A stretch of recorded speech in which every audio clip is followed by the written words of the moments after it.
I don't mess around. But I watched him. And if a guy had $5,000, he was going to smoke up $5,000 in that pipe. Yes, he was. That's how deadly it was. I said, man, we used to do that to test it and then throw it away. And y'all are smoking it? I said, man. So when I went back to South America and I saw my friends that was rich down there, and if you spent $20,000 or some more on a kilo of cocaine, they spent $3,000, down there. And if base, they finally started smoking it down there when it was base before they took it to cocaine and then took it back to base. It's a long story. Anyway, they had them little dope fiend looking pits in their face. I said, what's happening? They said, Baserola. That's what they called it down there in those days. Baserola, base. I said, man. I said, the niggas up there living in the hills, I said, they're going to be down on the flat ground in another 2 weeks. Because if y'all is broke down here and you at the source, imagine the niggas up there. You paying $2,000 a kilo here and smoking it all. I said, good God Almighty, and I'm a health freak too. I said, man, I'm getting away from y'all because I don't want y'all blowing your breath all on me, blowing all that or whatever it is. I don't want it. Oh, man, no. I said, oh, no, I'm going. So I said, oh, no. The brother is a Muslim. You know what a Muslim is? I said, not only that, because I used to snort a little blow. Not a little, I was there, it was free almost. $100 an ounce, something like that. Or pure cocaine, whatever. Anyway, $25 bag of marijuana would be a big shopping bag full of weed. Stuff like that. Anyway, this opportunity to live that lifestyle and to live this lifestyle of Islam, it ain't nothing can touch Islam. Anybody that think that life is equal to or better than this one, they're a figment of their imagination. A figment of their imagination. Okay, excuse me for going around and what have you. Think of the near future. No, this is just for me. I have accepted being alone, and if people want to help, it's up to them. But I've accepted that this stuff is not. It's nice, but the white man don't make it look fun. This is what it don't.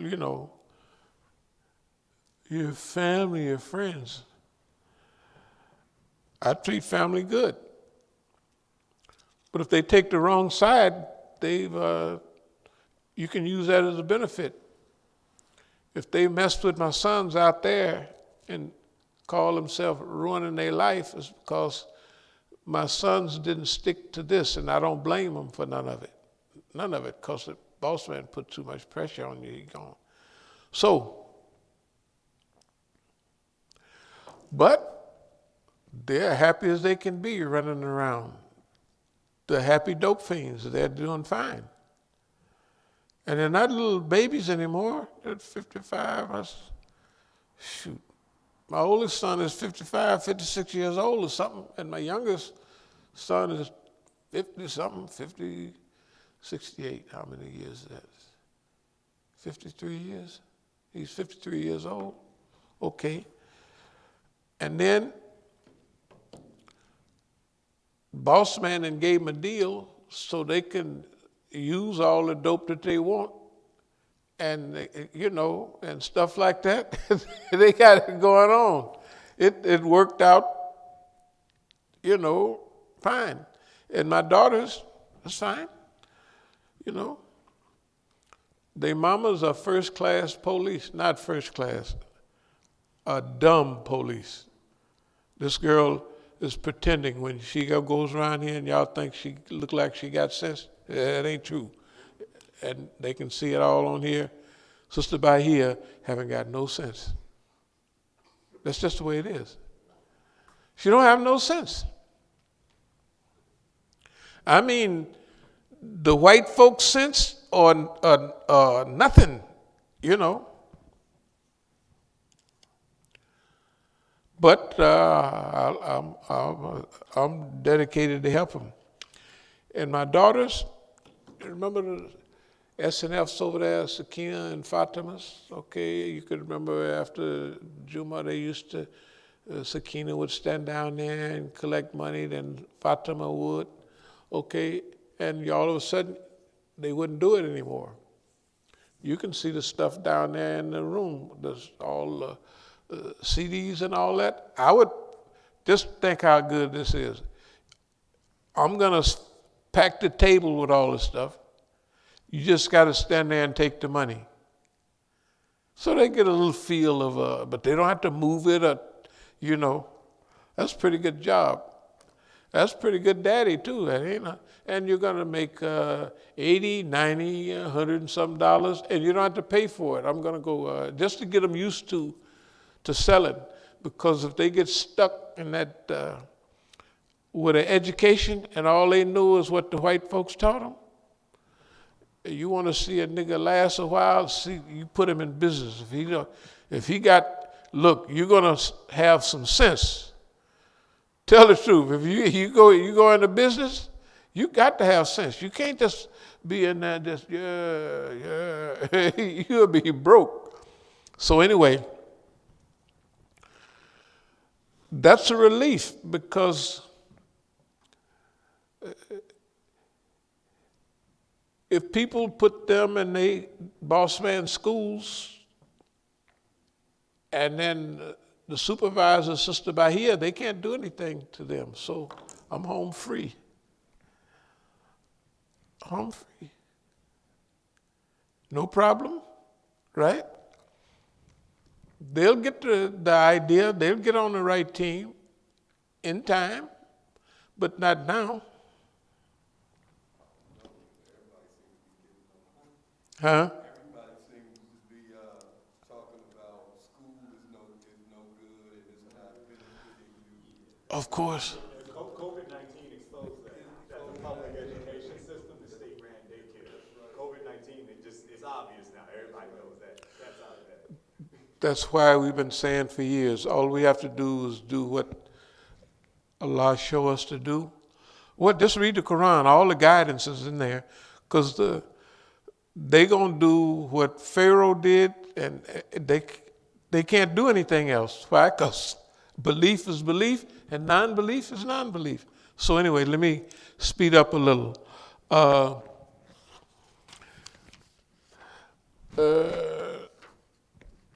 Remember them tapes on Motiversity? What was that? Motiversity? Yeah. That stuff has nothing to do with where we are going now, because we're in a different, because see, people get, the principles are fine, but they're stuck on that stuff. That stuff is not what you need for this period. Okay, human engineering. Personal direct contact, prospecting, like what we do, we're going out and visit everybody. They spend all their time trying to isolate us. They spend all the time, I used to get a disease of the month, something, and then I'm walking around. So when it tried to hit me like, say a month ago, I said, oh no, I ain't going for it. And I didn't. I hurt for about a day or so, and lips is numb, and one side of the body. I said, I'm not doing it. And it goes away. But boss, if I would have went for it, boss man, he always doing something like that. You know, knees and back, anything. And see, once you start getting old, you can't tell whether it's real or whether boss man doing it. So I said, no, this is boss man. This is boss man doing that, and I ain't messing around. Yeah, kiss my body parts. You know what that means. Okay, human engineering.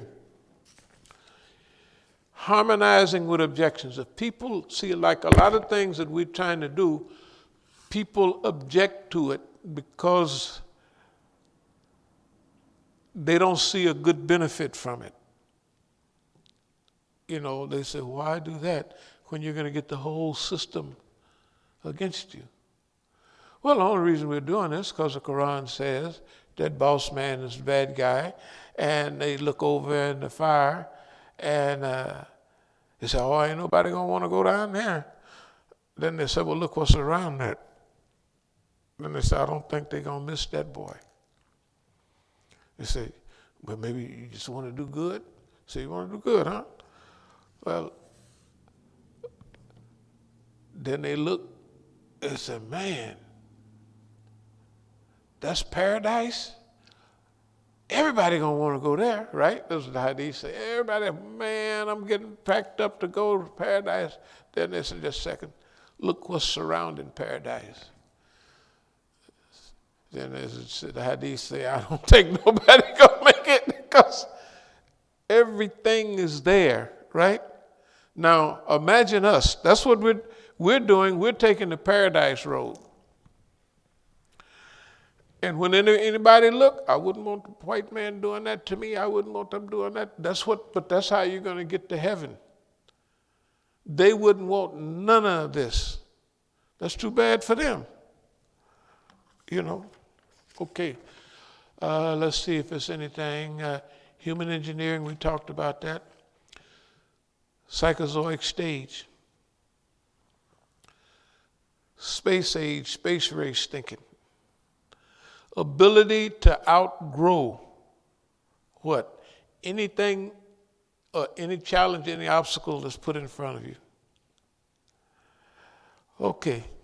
I'm going to just leave it there. Are there any questions, any comments? But we're easing into another stage, and this is a stage of growth, development, writing, rewriting. And this is a stage, if people can get that stage, they'd be on the road. So that's our job for this period. It seems like. Are there any questions, any comments? Brother had commented saying, like the brother is saying, any successful revolution, there must be focus and to have a revolution within our minds. What is, okay, now it kind of gets a little bit hard for me to read, but I'll try to read it. What is a revolution, or I guess maybe he's trying to say, why have a revolution but have the same mindset of the oppressors? I guess he's asking a question. Don't you agree in revolution there must be a house cleaning, but there is a boss man willing to try to stop that revolution? Of course, that's what maybe people not paying attention to what we've been doing. We have taken no non-revolutionary, our struggle, if you look at the main thing is kindness. Kindness. Optimism, what was the other one? Kindness, optimism. Humor, yeah. That's from 12, 15 years ago. We're past that now. Or you don't go past that, you just incorporate it. We've used that at all costs. Physically, we've been attacked by people we've been attacked technically by everybody, and we've been deserted by literally, I mean, real good desertion. But we expected it. We know it was coming, and it don't bother us. I'm just telling you. Yeah, we haven't. In revolution, there's evolution too. Revolution and evolution, they go together. That means you have to evolve right along with the revolution you're going to make, because if you don't, you'll take yourself out of the game.